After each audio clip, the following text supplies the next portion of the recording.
नमस्कार दोस्तों, मैं डॉक्टर आकाश कोटनाला। इस लेक्चर में हम मांडुक्योपनिषद का संपूर्ण परिचय जानने वाले हैं। जानेंगे यह उपनिषद किस वेद से लिया गया है, इस उपनिषद में हमें कितने मंत्र प्राप्त होते हैं।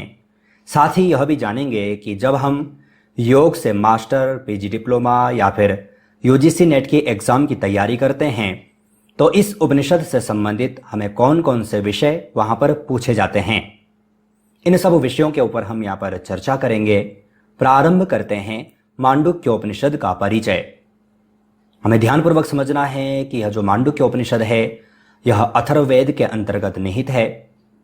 अथर्ववेद से संबंधित और अन्य उपनिषद भी हैं जिनके बारे में हम पूर्व में चर्चा कर चुके हैं, और यह भी हम देख चुके हैं कि प्रत्येक उपनिषद किसी न किसी वेद से लिया गया है, जिस कारण से हम प्रत्येक उपनिषद को वेदांत के नाम से भी जानते हैं।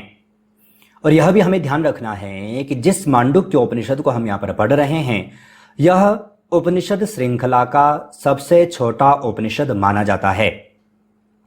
जब हम मुख्य उपनिषदों की चर्चा करते हैं जिनके ऊपर शंकराचार्य जी के हमें भाष्य प्राप्त होते हैं, तो ये जो उपनिषद हैं, जो 10 उपनिषद हैं, इन 10 उपनिषदों में से सबसे छोटा अगर कोई उपनिषद है तो वह मांडुक्योपनिषद है। इस मांडुक्योपनिषद में हमें मात्र और मात्र 12 मंत्र ही पढ़ने को मिलते हैं।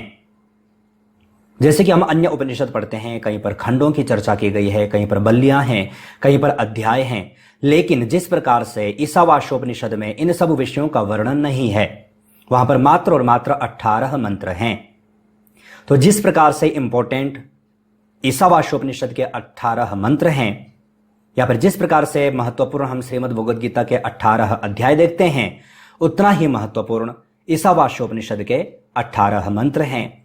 और जिस प्रकार से मंत्रों का वर्णन ईशावास्योपनिषद में किया गया है, उसी प्रकार से मंत्रों का वर्णन मांडुक्योपनिषद में भी है।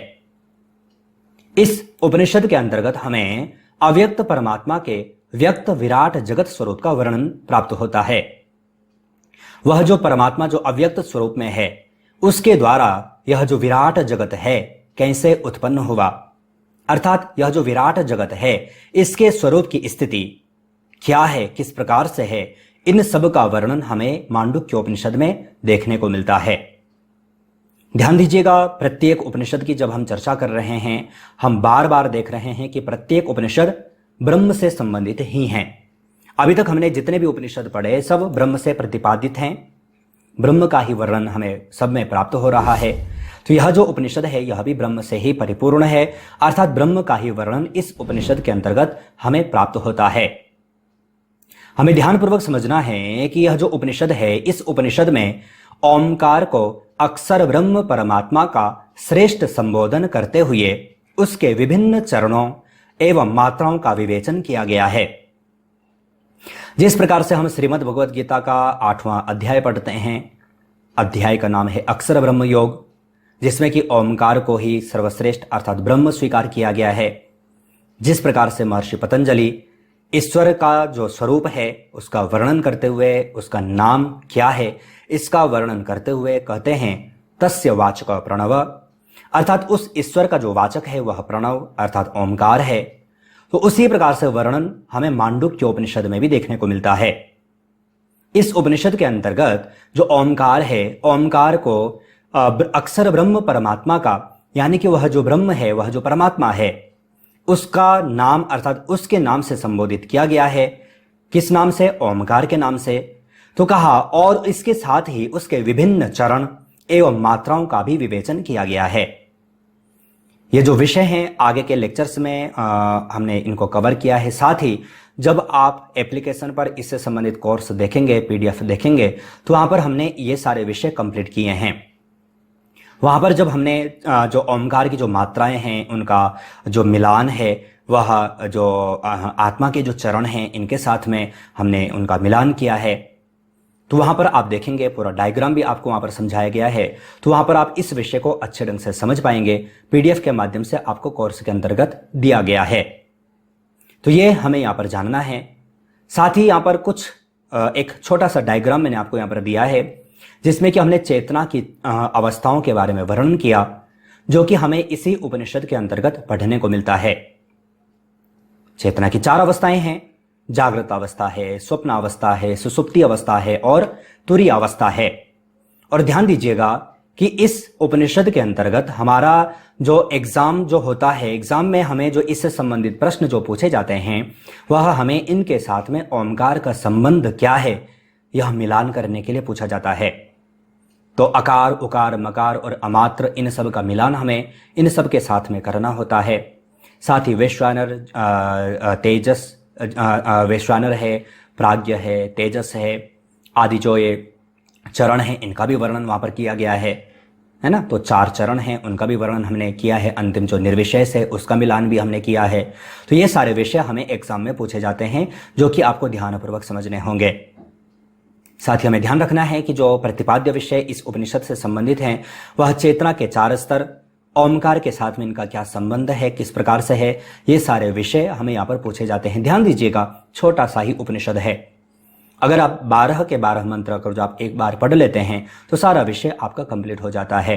इसलिए आप देखेंगे कि लगभग 8 से 9 मिनट के लेक्चर में 8 से 9 मिनट के लेक्चर में आपका यह जो पूरा जो विषय है, यह जो उपनिषद है, इसका परिचय कंप्लीट हो गया। आशा है आप अच्छे ढंग से समझ चुके होंगे। आप इससे संबंधित अगर जो डिटेल में अगर जो इस विषय को समझना चाहते हैं तो आप PDF ओपन करें, एप्लीकेशन पर जाएं, आपको वहां पर मिल जाएगा। अब कुछ एक प्रश्न आपको यहां पर दिए गए हैं।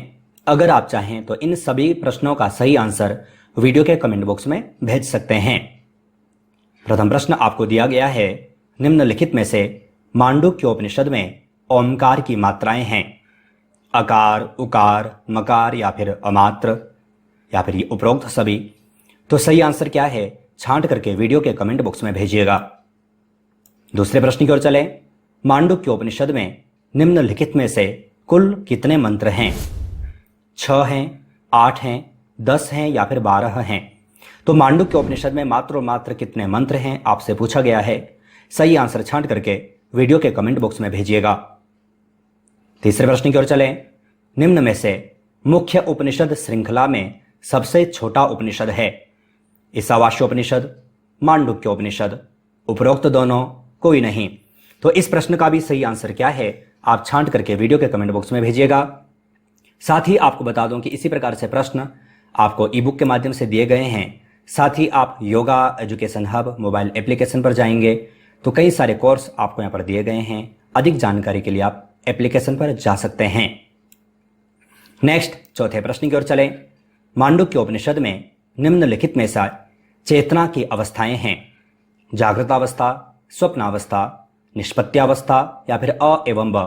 तो इस प्रश्न का सही आंसर क्या है छांट करके वीडियो के कमेंट बॉक्स में भेजिएगा। अगर आपने लेक्चर को ध्यानपूर्वक देखा होगा तो आप सही आंसर भेज भी पाएंगे। इस लेक्चर में इतना ही। अन्य लेक्चर्स के साथ आप सभी से पुनः मुलाकात होगी, लेकिन तब तक आप अपना और अपनी फैमिली का बहुत ख्याल रखिएगा। बाय।